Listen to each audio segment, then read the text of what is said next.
Živijo, tukaj Valentin. Danes je Božič, zato bom spregovoril nekaj besed v zvezi z tem krščanskim praznikom in njenim družbenim pomenom ter zgodovinskim razvojem. Božič je torej eden izmed številnih praznikov, ki jih praznujemo ljudje skozi leto. In to je verski praznik ene izmed številnih religij na tem svetu. Praznuje se rojstvo Jezusa Kristusa, ki naj bi na ta svet prinesel sporočilo ljubezni, upanja, sožitja. No, jaz sem tudi pred leti raziskal številne religije, tudi krščansko, in sem videl, da je bilo precej teh svetih pisem skozi zgodovino spremenjenih, vsebina se je spreminjala, marsikaj se je odstranilo iz teh knjig, marsikaj se je spremenilo, zato da bi se dosegla maksimalna manipulacija z čim bolj širnim prebivalstvom, da bi se lahko cerkev šla v vlogo Božjega predstavništva na tem svetu in da bi nas na ta način imeli v umskem suženjstvu in hipnozi za izkoriščanje, za svoje lastne potrebe in seveda za potrebe nebesne duhovne hierarhije, ki nas je imela za energetske baterije, da so se nebesna prostranstva napajala z energijo, pridobljeno iz naših konfliktnih miselnih vzorcev in čustvenih reakcij. Skozi raziskovanje naše skupine Destiny pa se je potem skozi meddimenzijske intervjuje z bitji razkrilo, kaj se je dejansko dogajalo v zgodovini, in tudi Jezus je spregovoril skozi meddimenzijski portal ter razložil, zakaj je prišel sem na ta svet, v kakšni obliki je prišel, kaj je želel doseči in zakaj mu ni uspelo to doseči. Zato vas vabim, da si pod opis tega videoposnetka pogledate povezavo do tega intervjuja z Jezusom. Stvar je v tem, da Jezus je bil eden izmed bitij, ki je imel dobre namene. Videl je, da ljudje na tem svetu trpimo, da smo v medsebojnem konfliktu, in je zato prišel sem, da bi nas naučil, kako praktično živeti v medsebojnem sožitju in v enakovrednosti. Kar pa Jezus ni takrat opazil, je bil meddimenzijski sistem zasužnjevanja preko ljubezni in bele svetlobe. To je sistem, katerega del je naš oziroma umsko-zavestni sistem, ki nam proizvaja misli in čustvene reakcije. Zato pri tem svojem poslanstvu ni bil uspešen in zato se še vedno razmere poslabšujejo. No, pred okoli 30 leti pa je na področju Južne Afrike gospod Bernard Pullman, belec, pravnik, policist, kriminalist, začel raziskovati, zakaj obstajajo trpljenje na tem svetu, zakaj so problemi in zakaj drugim osebam, ki so na ta svet prinašali sporočilo ljubezni, kot so recimo Jezus, Buda, Mahatma Gandhi, zakaj tem ljudem ni uspelo, kaj so spregledali.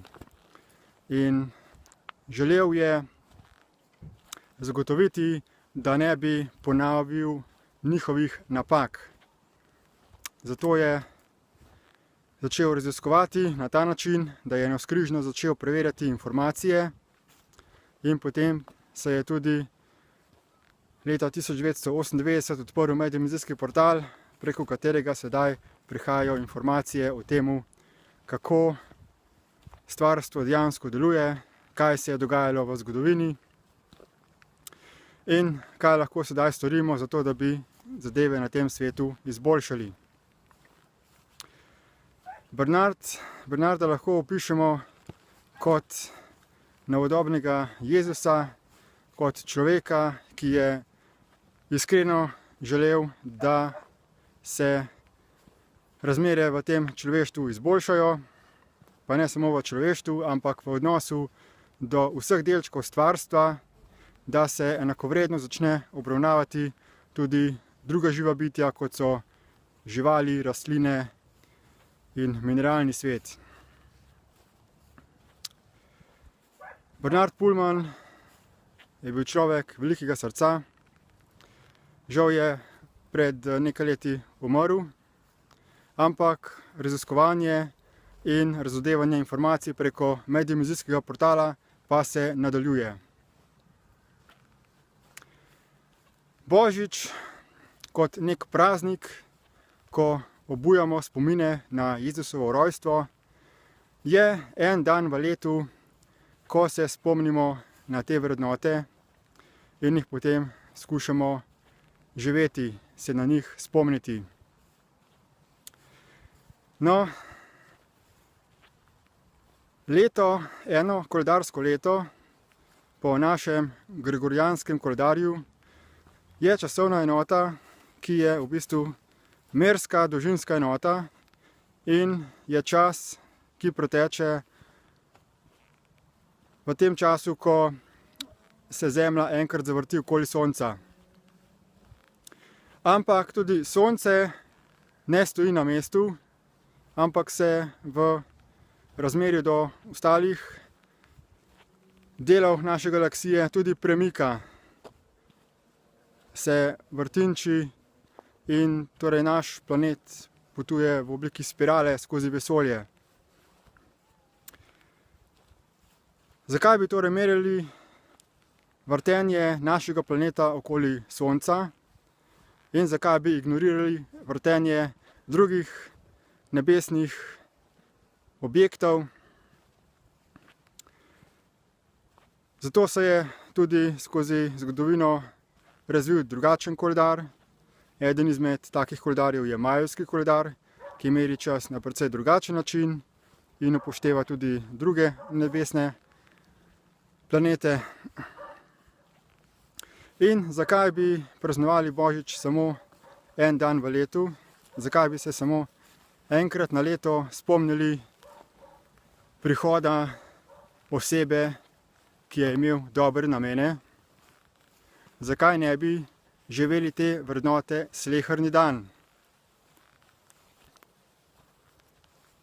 Potrebno je torej ugotoviti, kaj je tisto, kar nam preprečuje, da bi delovali v smislu delaj tistemu, drugemu tisto, kar bi želel, da bi drugi počeli tebi, če bi bil v njihovi koži. Zakaj tega ne počnemo sleherni dan, sleherno uro, sleherno minuto oziroma sleherni trenutek? Zakaj se enkrat na leto spomnimo na te vrednote, potem pa pozabimo in zopet bijemo medsebojni notranji in zunanji boj, konflikte, vojne in ustvarjamo umetno pomanjkanje na tem svetu, kjer je vsega v izobilju. No, te stvari je tudi ta gospod Bernard Pullman raziskal in je ugotovil moteče dejavnike tega sistema zasužnjevanja, umsko-zavestnega sistema, ki nam z proizvajanjem misli in čustvenih reakcij jemlje pozornost od zavedanja realnosti v tem trenutku. Zato se je tudi pripravil tečaj, neka vrsta šola življenja, skozi katero lahko vsak posameznik spozna natančno delovanje uma in v vsakem trenutku prepozna te moteče umske dejavnike ter jih zaustavlja.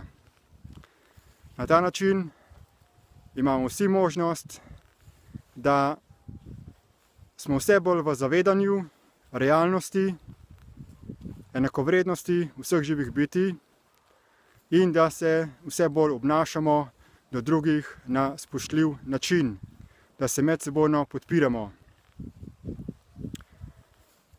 V krščanstvu se veliko uporablja odpuščanje drugim, božje odpuščanje, ampak spoznano je, da so to slepila, kajti tisto, kar je potrebno odpustiti, je naše sodelovanje v umu. Um je princip ločenosti od realnosti v tem trenutku, je princip ločenosti od univerzalne fizične realnosti in v trenutku, ko smo v umu, ko razmišljamo, ko dovolimo neko čustveno reakcijo, da nam vzame pozornost, v tistem trenutku se ločimo od zavedanja univerzalne fizične realnosti v tem trenutku. Zato je potrebno zaustavljati in si odpuščati sebi sodelovanje v mislih in sodelovanje v energetskih čustvenih reakcijah. To je edina stvar, kar si lahko odpustimo, kar je sploh možno odpuščati na tem svetu. In odpuščamo lahko samo samemu sebi, če smo dovolj iskreni, da v prvi vrsti prepoznamo, da ozavestimo, kakšne misli dopuščamo v našem umu in da jih potem zaustavljamo. Za ta proces je torej potrebna iskrenost do sebe, volja in vztrajnost. Ampak to se da doseči. Za podporo temu procesu notranje preobrazbe, da bomo vsi postali Jezusi, se je izdelal spletni tečaj, imenovan Destiny Eye Process, ki je dostopen vsakemu, ki ima dostop do interneta. In uvodni modul, uvodni začetni tečaj je brezplačen. Takoj, ko se vpišete, se vam odpre prva lekcija, dobite dodeljenega živega mentorja, ki ga lahko karkoli vprašate. In ta tečaj je narejen tako, da vas v kratkih 15-minutnih dnevnih lekcijah vodi skozi proces spoznavanja in delovanja uma in osvobajanje od njega. Če redno delate eno lekcijo na dan, boste lahko zaključili ta tečaj v roku 5 mesecev in potem imate na voljo še nadaljevalni tečaj in dodatno gradivo v zvezi s tem. Vabim vas, da se priključite resničnemu delu na sebi, resničnim Jezusovim naukom, praktičnemu osvobajanju od uma, da postajamo življenje, da nismo več energetski, čustveni zombiji in roboti, ampak da postanemo odgovorna bitja, ki na tem svetu delujemo v korist vseh živih bitij. Povezave do tega tečaja in ostalih podpornih informacij najdete v opisu tega posnetka, tako da vas vabim, da se nam pridružite, da izkoristite vse te podporne informacije, tečaje in pomagate samemu sebi, da boste lahko pomagali tudi drugim in da se bomo lahko na ta način rešili pred svojim lastnim egoizmom, pred lastno zaslepljenostjo, za katero smo mi odgovorni. Samo mi se lahko osvobodimo od našega uma, od umskih slepil.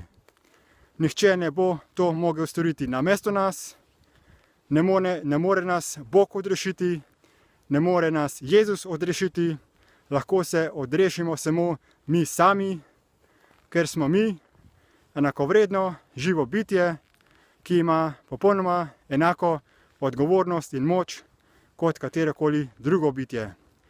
Vsi smo Božji otroci, vsi smo enakovredni in čas je, da to enakovrednost in enakopravnost začnemo praktično živeti. Hvala lepa za posluh. Ustvarimo pravi raj na zemlji in vidimo se prihodnjič. Nasvidenje.